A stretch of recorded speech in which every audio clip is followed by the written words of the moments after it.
That's good, man. Let's see. What is today's message from Yogi T? It's know the unknown, hear the unheard, see the unseen.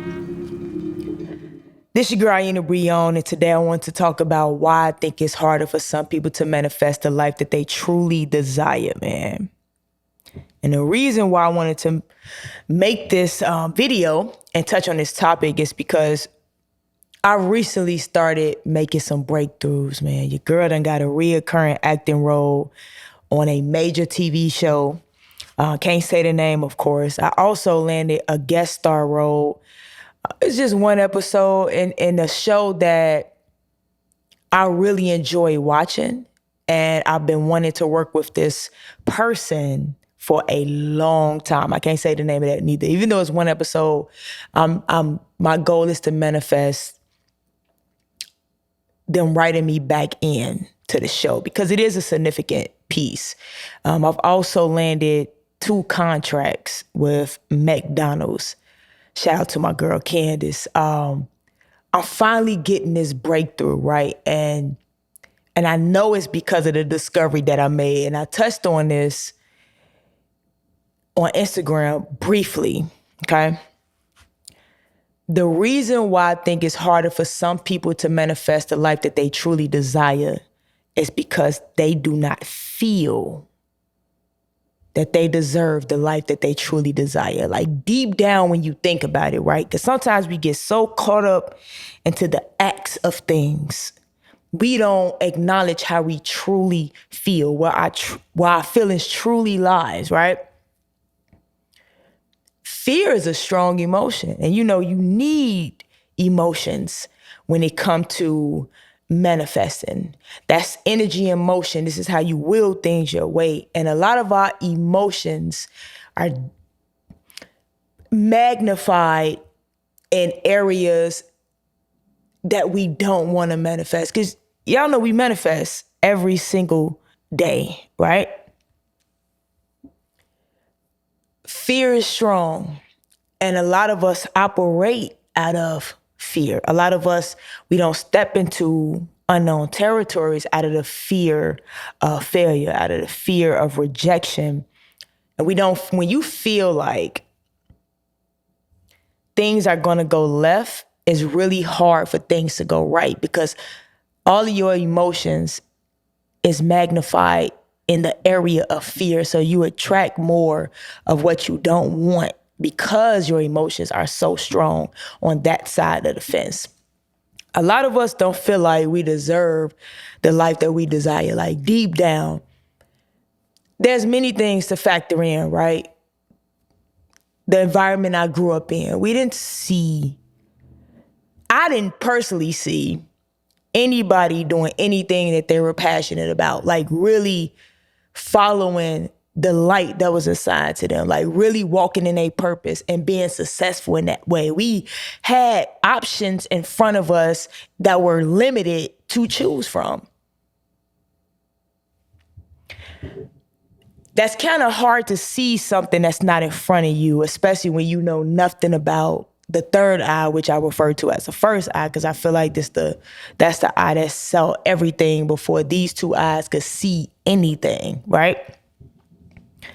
It's hard to see something that's not in front of you. You don't have any representation, any examples, like anybody that's showing you something different. So a lot of us, we follow what we see. We believe what we see.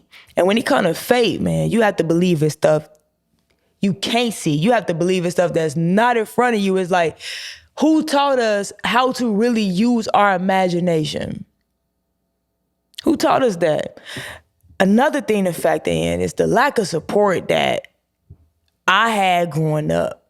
So even though I did music, something in me was like, nah, it has to be something more out of that. Even though I did music, some of y'all know me from the music scene, I didn't 100% believe, I didn't even 50% believe that I would make it as a big artist.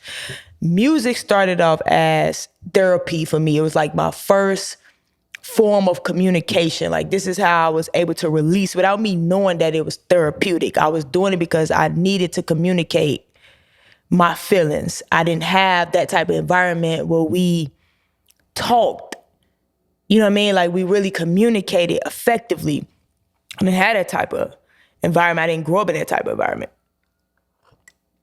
So I use music for that. But me seeing myself next to like big artists that's truly up there, I didn't see that. I didn't ever think I would be embraced in that way. And I was right. But the reason why I was right is because I felt strongly that I wouldn't. I did it because I wanted to do it. I was passionate about it, but I didn't 100% push for it because I didn't feel that I would ever make it that big. And I'm only right because that's where my feeling lies. So that's what I was going to attract. Who I heard say this, I think it was Big Sean. I'm not sure. I'm not sure who said it, so don't quote me on the artist. I think, but correct me in the comments, please. They said, what do you think you will? What do you think you won't? Either way, you right. And I'm paraphrasing. But either way, wherever you feel, that's what you're going to attract. That's what you're going to see because that's what you're going to be that's what you're going to focus on. And you are subconsciously on a mission to be right about your feelings. So that's all you're going to see. Feelings matter, man. You have to feel like you deserve it. And when you feel like you deserve it, when you actually could see yourself living a life that you truly desire, your actions are going to be different. Your decisions are going to be different. Every move that you make is going to be a step closer toward obtaining that life. But a lot of us don't feel like it. We don't feel like we deserve it. We don't really see ourselves living that life. That's why we do everything else and put energy toward everything else except for that vision. The belief is not strong enough. The doubt is stronger than the belief. And when it comes to like faith and fear, you cannot have two masters. You have to pick one.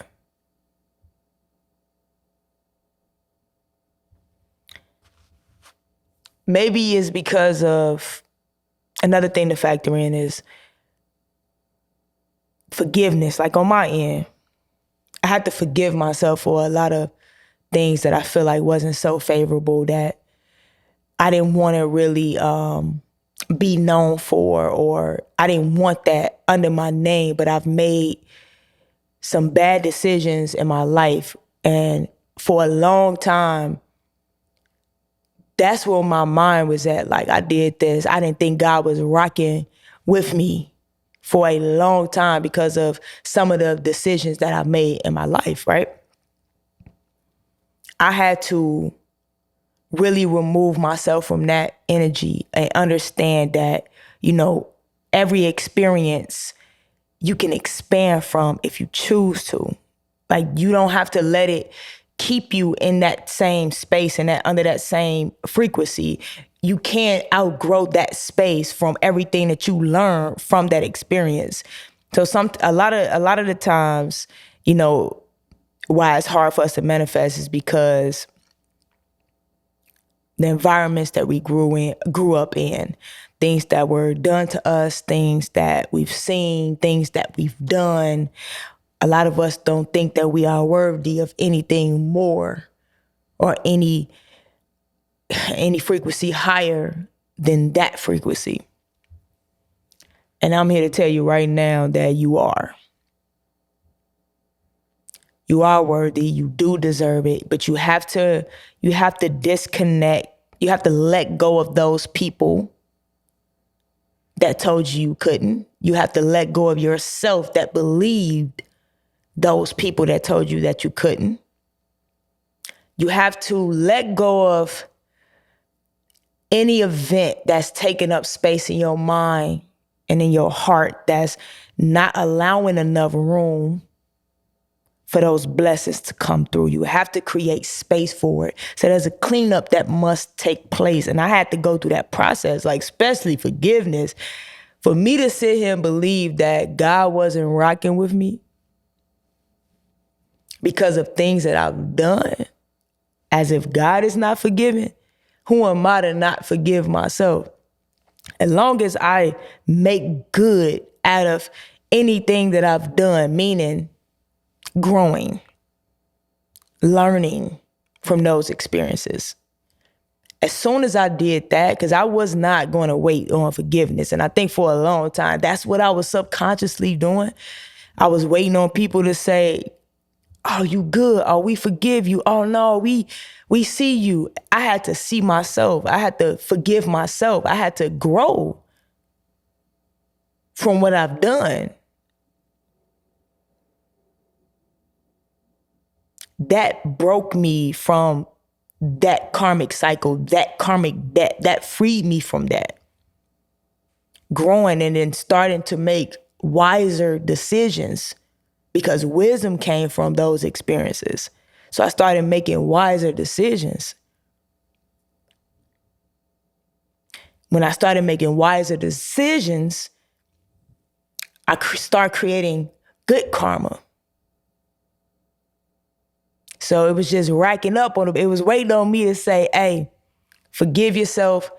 You deserve a great life. You expanded from those experiences. I just need you to feel like you deserve it. Once I started breaking out of that, everything started opening up for me. I'm putting way more good out there. Hopefully I'm helping people shift mentally from my experiences, how I view the world, things that's been helping me. I want to serve. I want to allow myself to be served. Like, you just have to feel, because your feelings is a major part of manifesting. You're going to invest in yourself different. You're going to start moving different, and things will start moving your way and opening up for you once you start closing certain doors when it comes to your belief system. All right? It's your girl, Aina Brion. Make sure y'all support my book, man, Aina's Keys to Personal Freedom. I am currently working on a workbook for it. I don't know how long it's going to take, but just something that's interactive that you guys can start really using and shifting. That's my goal, is to really help you see this thing called life differently, man. Life is getting beautiful over here. I'm finally breaking ground, so I wish the same for you guys. Happy manifesting, all right?